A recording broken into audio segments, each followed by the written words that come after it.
Assalamualaikum warahmatullahi wabarakatuh. Alhamdulillah, wassalatu wassalamu ala rasulillah wa ala alihi wa sahbihi wa mawala. La hawla wa la quwwata illa billah, amma ba'd. Alhamdulillah, anakku sekalian, sampai hari ini kita masih bisa bertemu kembali di dalam pembelajaran online Aswaja kelas 5 SDI Pancasila Ponokan Krian. Dan materi pada hari ini adalah tentang nilai dasar perjuangan Nahdlatul Ulama bagian yang kedua, ya. Mari kita awali dengan bacaan suratul Fatihah. Mudah-mudahan kita semua dalam kondisi yang baik, dalam kondisi yang sehat lahir batin, dan kondisi yang tetap semangat mengikuti pembelajaran online bersama saya Bapak Agus Mafrudi, ya. Ala hadin niyah di barokatil Fatihah.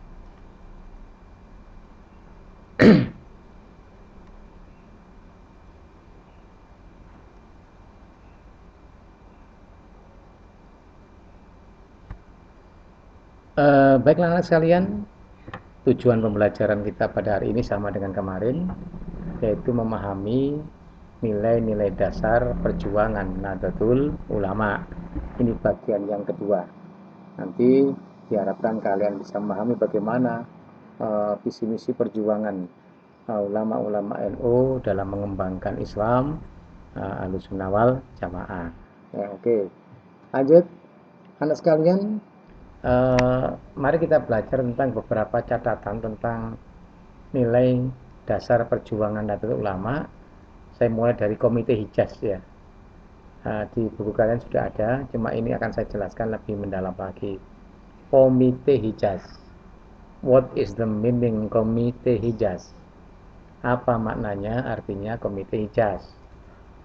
Komite Hijaz adalah komite yang dibentuk oleh para ulama pesantren yang bertugas, Komite Hijaz ini yang bertugas menemui Raja Ibnu Saud, penguasa Saudi Arabia, untuk memperjuangkan penerapan ajaran Islam Ahlussunnah wal Jamaah.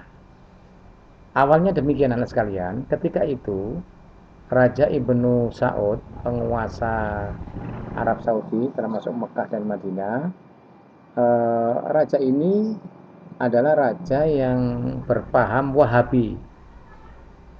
Paham Wahabi itu adalah paham yang bertentangan dengan paham Ahlussunnah wal Jamaah. Paham Wahabi itu tidak suka ziarah, tidak suka tahlilan. Mereka juga mengharamkan istighosa, mengharamkan tibaan, mengharamkan ziarah kubur ke orang tua, mengharamkan ziarah wali. Hal-hal semacam ini, keduren, kemudian tahlilan kematian seseorang, itu semua diharamkan oleh paham Wahabi. Nah, termasuk ketika itu anak sekalian, ada semacam kabar bahwa umat Islam dilarang untuk mengunjungi makam Rasulullah Nabi Muhammad SAW. Arti makam Nabi tutup dan tidak boleh diziarahi oleh umat Islam. Termasuk di sana untuk ke makam-makam para syuhada, para sahabat-sahabat Rasulullah, para pahlawan-pahlawan Islam juga dilarang. Dan mereka juga melarang paham selain Wahabi itu diterapkan di Mekah dan Madinah. Yang pokoknya pahamnya itu Wahabi, semua tidak boleh. Terdengar kabar semacam ini, maka kemudian umat Islam Indonesia dikirim ke sana, diundang oleh pemerintah Arab Saudi ke sana, diundang ke sana. Nah, ulama-ulama NU, ulama-ulama pesantren Ahlussunnah wal Jamaah tidak diikutkan oleh pemerintah ketika itu. Yang berangkat ke sana tidak ada orang pesantren Ahlussunnah wal Jamaah belas, tidak ada. Gampangannya yang berangkat ke Arab Saudi untuk melakukan pertemuan dengan Raja Saud seluruh dunia, pertemuan umat Islam seluruh dunia di Arab Saudi, itu yang berangkat Tidak ada orang Ahlussunnah wal Jamaah belas, tidak ada. Namun demikian para ulama-ulama pesantren berusaha bagaimana caranya kita berangkat ke Arab Saudi, menemui Raja Arab Saudi untuk memperjuangkan penerapan ajaran Islam Ahlussunnah wal Jamaah. Nah, tujuan utamanya adalah membentuk komite ijaz ini dibentuk oleh para ulama pesantren yang mereka ditugaskan untuk ke Arab Saudi, langsung menemui Raja Ibnu Saud.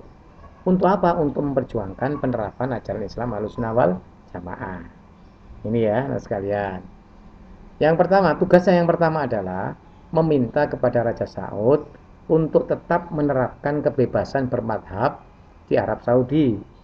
Nah, di antaranya di Mekah dan Madinah. Di antaranya seperti di Mekah dan Madinah. Nah, mereka memperjuangkan ini.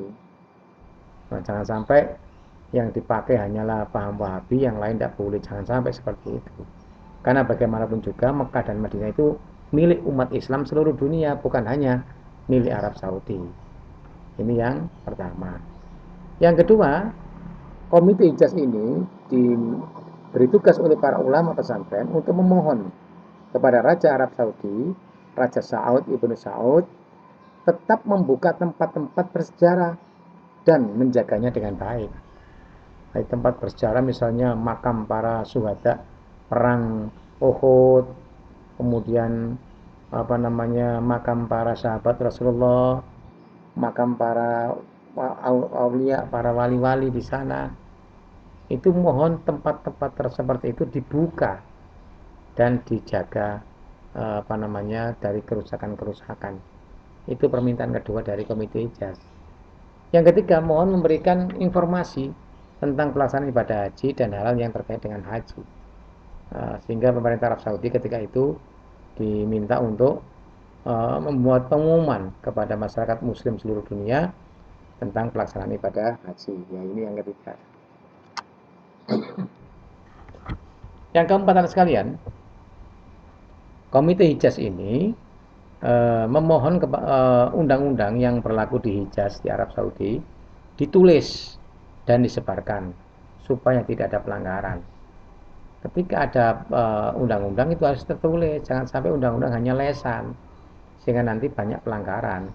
Maka undang-undang yang berlaku di Hijaz ya termasuk terkait dengan masalah pelaksanaan ibadah haji itu hendaknya ditulis dan disebarkan kepada umat Islam yang sedang melaksanakan ibadah haji atau sedang berada di Arab Saudi. Nah, yang terakhir, Jamiah NU memohon jawaban tertulis dari Raja Saud tentang usulan-usulan NU tersebut. Langsung rek, tadi kiai-kiai ketika yang tidak ditugaskan oleh para ulama pesantren untuk langsung menemui Raja Arab Saudi sudah menyampaikan 5 permohonan ini langsung kepada Raja Saud, ya, Raja Ibnu Saud. Apa yang terjadi? Apakah permintaan ulama-ulama Ahlussunnah wal Jamaah NU di Indonesia ini dikabulkan oleh Raja Saud? Nah, kita lihat slide berikutnya ini. Nah, ini jawaban dari Raja Saud tentang usulan NU yang dibawa oleh Komite Hijaz. Ya. Yang pertama, meskipun jawaban dari Raja Saud ini ya, meskipun menganut paham Wahabi, Raja Saud Ibnu Saud akan bersikap adil serta melindungi ajaran empat mazhab. Alhamdulillah, usulan dari ulama-ulama NU Indonesia ini itu dikabulkan oleh Raja Ibnu Saud. Andaikan ketika itu Allah tidak menyuruh, Allah tidak menggerakkan ulama-ulama pesantren Indonesia untuk memperjuangkan ini di Mekah, mungkin sampai sekarang paham-paham selain Wahabi dilarang di sana. Ini ya. Yang kedua, jawaban dari Raja Saud adalah paham Ahlussunnah wal Jamaah tidak dilarang di Hijaz. Alhamdulillah sampai sekarang paham Ahlussunnah wal Jamaah tidak dilarang di sana. Ya, karena memang mereka sudah mengetahui bahwa paham aswaja ini sudah dilaksanakan, dipraktekkan oleh umat Islam sejak zaman dahulu ya. Yang ketiga, jawaban dari Raja Saud adalah tidak ada larangan ziarah ke tempat-tempat bersejarah, terutama ke makam Nabi Muhammad SAW. Nggak ada larangan. Padahal dulu dilarang. Dengan adanya komite ijaz datang ke sana, kemudian berdebat dengan para ulama-ulama pesantren yang dikirim oleh para ulama-ulama Indonesia, berdebat di sana dengan Raja Saud. Akhirnya Raja Saud mengakui kebenaran pendapat para ulama NU dan akhirnya tidak ada larangan ziarah ke tempat-tempat bersejarah, terutama ke makam Nabi Muhammad SAW. Inilah jasa NU terbesar di dunia ini. Andaikan ketika itu NU tidak punya usulan kepada Raja Saud, mungkin saja sampai hari ini paham-paham di luar paham Wahabi tidak boleh masuk ke Mekah. Dan mungkin sampai sekarang ini kita umat Islam tidak akan bisa melihat makam Rasulullah atau berkunjung ke makam-makam para syuhada, para sahabat Rasulullah SAW. Inilah jasa Nahdlatul Ulama terbesar untuk dunia ini. Keren kan? NU keren kan? Siapa kita? NU, NKRI, harga mati. Pancasila jaya. SDI Pancasila los karewel. Lanjut sekalian ya. Nah, sekarang kita bahas masalah usaha-usaha NU dalam melestarikan ajaran aswaja. Yang pertama, meneliti kitab-kitab yang dipakai pegangan pengajaran di pesantren dan lembaga di mana ya ono sing salah ya atau perlu penyempurnaan. Yang kedua, menerbitkan buku-buku agama sebagai bacaan bagi umat Islam. Ini usaha NU untuk melestarikan aswaja ya, melestarikan ajaran Ahlussunnah wal Jamaah. Yang ketiga, meningkatkan kegiatan pengajian, kajian-kajian keislaman seperti Basul Masail, seperti Basul Masail itu adalah pembahasan masalah-masalah keagamaan oleh para ulama ahlinya. Nah, ini kegiatan pengajian di masjid-masjid, di langgar-langgar, di surau-surau, di tempat-tempat kerja ditingkatkan ya. Kemudian yang keempat, melestarikan amalia NU yang dirintis oleh para pendahulu seperti Lailatul Ijtima yang dilaksanakan tanggal 15 Komariah setiap bulan. Kemudian tibaan, hadro ya, istighosa, yasin tahlil, kemudian ziarah wali dan lain-lain. Ini dilestarikan oleh Nahdlatul Ulama. Inilah usaha-usaha Nahdlatul Ulama dalam melestarikan ajaran Islam Ahlussunnah wal Jamaah. Tugas, nah kamu baca sendiri ya, kamu baca masalah tugas ya. Pertemuan pembelajaran kali ini tidak ada tugas. Mesti ngomong hore, hore, senang. Mesti pertemuan pembelajaran kali ini tidak ada tugas, hore. Tidak ada tugas ya, jangan bertanya. Jangan bertanya, Pak, tugasnya apa? Wih, jelas tidak ada tugas, kok takon tugasnya apa? Melindur. Ya, sekarang ya, alhamdulillah pelajaran sudah selesai dan saya ucapkan kepada kalian sampai jumpa lagi. Terima kasih atas perhatiannya.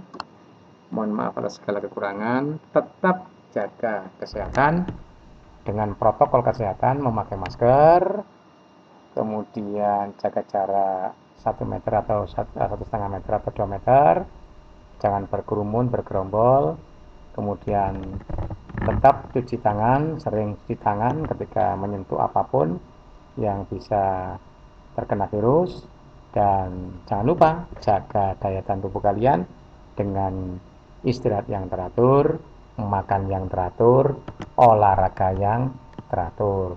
Tapi jangan lupa doa yang teratur ya kepada Allah. Mudah-mudahan hari ini dan seterusnya kita tetap diberi Allah kesehatan, keselamatan dari segala macam mara bahaya, dan terutama kita diberi keselamatan dari virus corona yang seperti ini ya.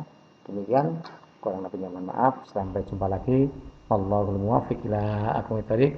Assalamualaikum warahmatullahi wabarakatuh.